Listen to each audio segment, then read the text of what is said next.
The Kenilworth Aquatic Gardens are part of Kenilworth Park, and then that's part of National Capital East, or NACE, which is a division of the National Park Service that oversees all the parks in DC. Green spaces are super important for the well-being and sustainability of any community. I think every neighborhood needs a park. Kenilworth is such a great park for the surrounding neighborhoods because it's large enough to accommodate big youth groups, sporting events. It really fosters a feeling of togetherness and positivity for community members.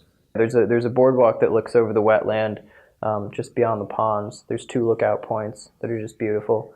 You can actually see the Anacostia from one of the lookout points, and you can, from that same point, you can see the National Arboretum, which is just on the other side of the river. And then we have a few greenhouses as well, where we store the tropical lilies over the winter.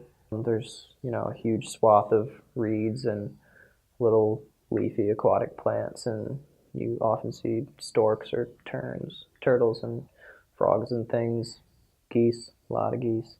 I am the director of Friends of Kenilworth Aquatic Gardens, and so the role that we play is really it's really to help people fall in love with the park. So Kenilworth Aquatic Gardens is a national park site, and I think like all national park sites, they have real value in terms of our social fabric as a nation, and especially here in DC as part of the Kenilworth community. It's just incredibly important for, I think, people to have access to green space and fresh air and clean water. The park is within Ward 7, just on the east banks of the Anacostia River. One of our main goals as an organization is to make sure our park neighbors also really view it as their park. One thing that Friends of Kenilworth works on is to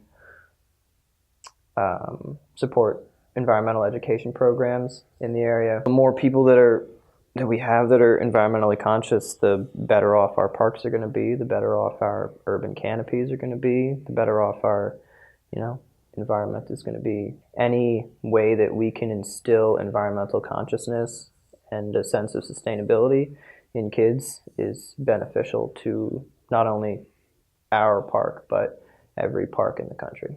One of the big problems that we come in contact with is that the community doesn't really feel connected or appreciated at the gardens. So a lot of what I do is go out to the community, so like the different rec centers, the different elementary schools, the middle schools, the high schools, and try to cultivate a connection, a relationship. I feel like there's pride in the neighborhood, but it's pride in struggle. And I want there to be pride and beauty, especially in a community that really needs it. Which is why I try to instill, or when I go to like the rec center and I talk to the little kids, I'm like, do you know like how cool this is? Or like I try to show them how the water bounces off the leaves. And I just think it's super sad that they have this beautiful green space that's accessible to them and they don't feel comfortable coming here. So I really try to get them to appreciate what they have while they have it, because you don't know like how long you're gonna have it.